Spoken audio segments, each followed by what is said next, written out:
Assalamualaikum warahmatullahi wabarakatuh. Dan pada video kali ini kita akan mengisahkan tentang salah seorang sahabat Rasulullah SAW yang bernama Hashim bin Thabit.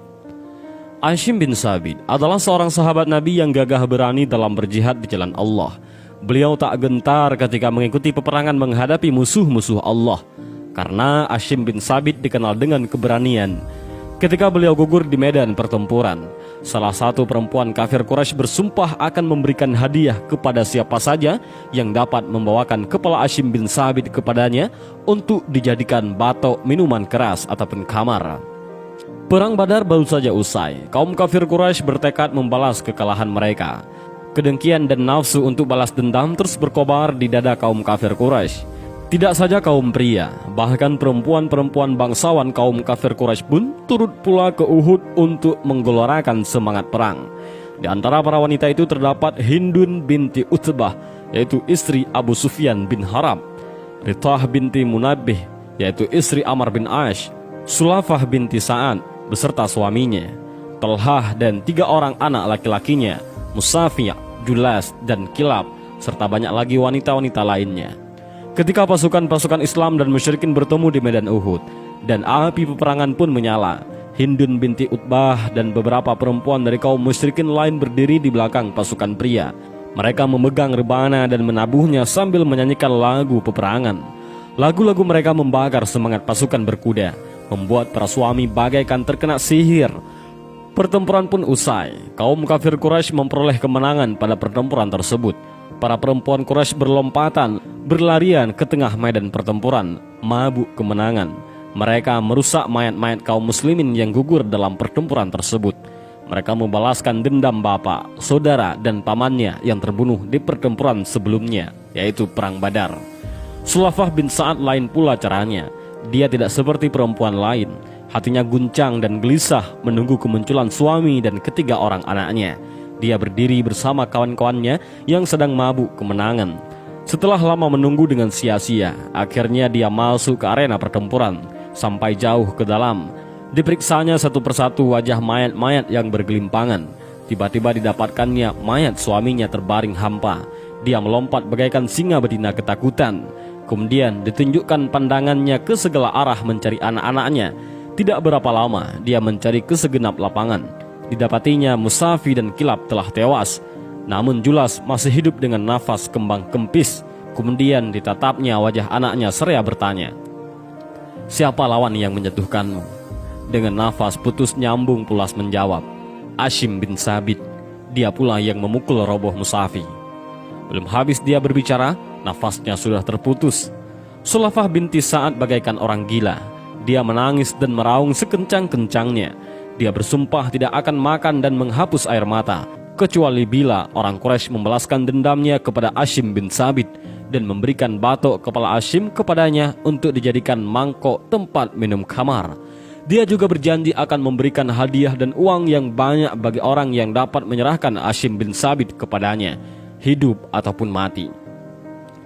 Janji Sulafah itu tersiar cepat ke seluruh kaum Quraisy. Setiap pemuda Mekah berharap mereka dapat memenangkan perlombaan tersebut dan membawa Hashim kepada Sulafah untuk memperoleh hadiah besar yang dijanjikannya. Selesai perang Uhud, kaum muslimin kembali ke Madinah. Mereka membicarakan pertempuran yang baru saja dialami, sama-sama memperlihatkan rasa sedih atas pahlawan-pahlawan yang syahid, memuji keberanian orang-orang yang terluka dan sebagainya. Mereka pun tidak ketinggalan menyebut nama Hashim bin Thabit yang dikatakan sebagai pahlawan gagah tak terkalahkan. Mereka kagum bagaimana Hashim mampu merobohkan 3 saudara sekaligus. Seorang di antaranya berkata, "Itu soal yang tak perlu diherankan. Bukankah Rasulullah pernah mengingatkan ketika beliau bertanya beberapa saat sebelum berkobar perang Badar, 'Bagaimana caranya kamu berperang?' Lalu Hashim tampil dengan busur panah di tangan, lalu berkata, 'Jika musuh berada di hadapanku 100 hasta, aku panah dia. Apabila musuh mendekat dalam jarak tikaman lembing, aku bertanding dengan lembing sampai patah. Jika lembingku patah, kuhunus pedang, lalu aku main pedang.' Maka Rasulullah SAW bersabda, 'Begitulah berperang. Siapa yang hendak berperang, berperanglah seperti Hashim.'" Tidak berapa lama setelah perang Uhud, Rasulullah memilih 6 sahabat untuk melaksanakan suatu tugas penting, dan beliau mengangkat Hashim bin Thabit sebagai pemimpin. Orang-orang yang terpilih ini berangkat melaksanakan tugas yang dibebankan oleh Rasulullah kepada mereka. Di tengah jalan, tidak jauh dari Mekah, sekelompok kaum Huzail melihat kedatangan mereka. Kelompok itu segera mengepung mereka dengan ketat. Hashim dan kawan-kawan dengan sigap menyambar pedang masing-masing dan siap siaga menghadapi segala kemungkinan. Orang-orang Huzail berkata, "Kalian tidak akan berdaya melawan kami. Demi Allah, kami tidak akan berlaku jahat kepada kalian jika kalian menyerah. Kalian boleh mempercayai sumpah kami dengan nama Allah." Para sahabat Rasulullah berpandangan satu sama lain seolah-olah bermusyawarah. Sikap apa yang harus diambil? Hashim menoleh kepada kawan-kawannya seraya berkata, "Aku tidak dapat memegang janji orang-orang musyrik itu." Kemudian diingatnya sumpah Sulafah untuk menangkapnya. Hashim kemudian menghunus pedangnya sambil berdoa, "Ya Allah, aku menjaga agamamu dan berperang karenamu, maka lindungilah tulang dan dagingku.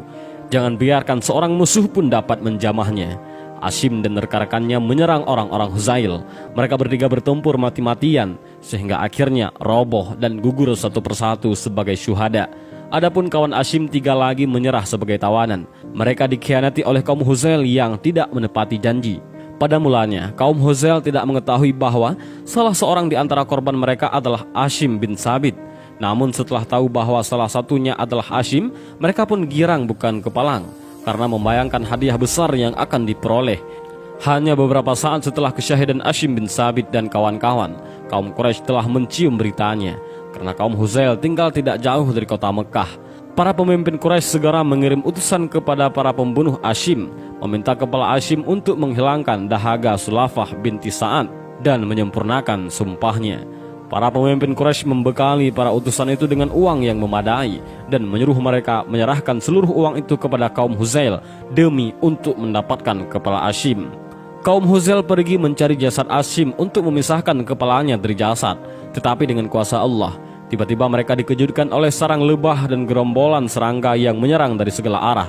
Ketika mereka hendak menghampiri tubuh Hashim yang sudah menjadi jasad, serangga itu terbang menyerang, menggigit muka, mata, dan kening. Bahkan seluruh tubuh mereka tak luput dari gigitan, sehingga mereka tidak bisa mendekati jenazah Hashim. Setelah mereka mencoba berulang-ulang menghampiri jasad Hashim, mereka selalu gagal, akhirnya menyerah. Biarkanlah dahulu sampai malam. Biasanya jika hari telah malam, mereka terbang. Maka tinggallah jasad itu untuk kita, kata seseorang. Mereka kemudian duduk menunggu sampai malam. Namun ketika langit mulai gelap, tiba-tiba kilat dan petir menggelegar sambung menyambung. Hujan pun turun dengan lebatnya bagai dicurahkan dari langit. Setahu mereka, belum pernah terjadi hujan sedemikian lebat. Dengan cepat, air mengalir dari tebing-tebing dengan memenuhi sungai-sungai dan menutup permukaan lembah. Banjir besar segera datang dan melanda segala yang ada. Tatkala hujan berhenti dan langit pun kembali cerah, pasukan Bani Huzail bersorak girang. Mereka ingin segera mencari dan menemukan jasad Hashim. Dengan terbayang-bayang harta yang akan ia peroleh dengan dibawanya kepala Hashim bin Sabit. Semua orang dari pasukan Bani Huzail dengan cermat menyisir pepohonan dan semak-semak tempat terbunuhnya Hashim. Namun tak kunjung ditemukannya jasad Hashim. Dengan rasa kesal dan marah, Bani Huzail pun pulang tanpa membawa hasil. Doa Hashim bin Sabit telah dikabulkan Allah. Jenazahnya tidak dapat disentuh sedikit pun oleh orang-orang kafir. Dan semoga Allah menghanyutkan menuju sungai yang di surganya. Allah Subhanahu wa Ta'ala memperkenankan doa Hashim bin Sabit. Allah menjaga hamba-hambanya yang bertakwa, yang memperjuangkan agamanya, menjaga kesuciannya dari tangan-tangan keji musuh-musuh Allah. Kisah Hashim bin Sabit ini mengajarkan kepada kita agar senantiasa berdoa dan yakin akan kekuatan doa. Karena hal yang sangat tak mungkin menjadi mungkin karena kekuatan doa. Dan yang terpenting adalah selalu mendekatkan diri kepada Allah Subhanahu wa Ta'ala. Dan inilah sedikit kisah tentang Hashim bin Sabit. Mudah-mudahan bagi kalian yang mendengar kisah ini menambah pengetahuan, keimanan, juga kecintaan kepada Rasulullah SAW dan kepada para sahabat-sahabatnya. Dan mudah-mudahan juga video ini bermanfaat bagi kita semua. Amin ya rabbal alamin. Wallahu a'lam bishawab. Assalamualaikum warahmatullahi wabarakatuh.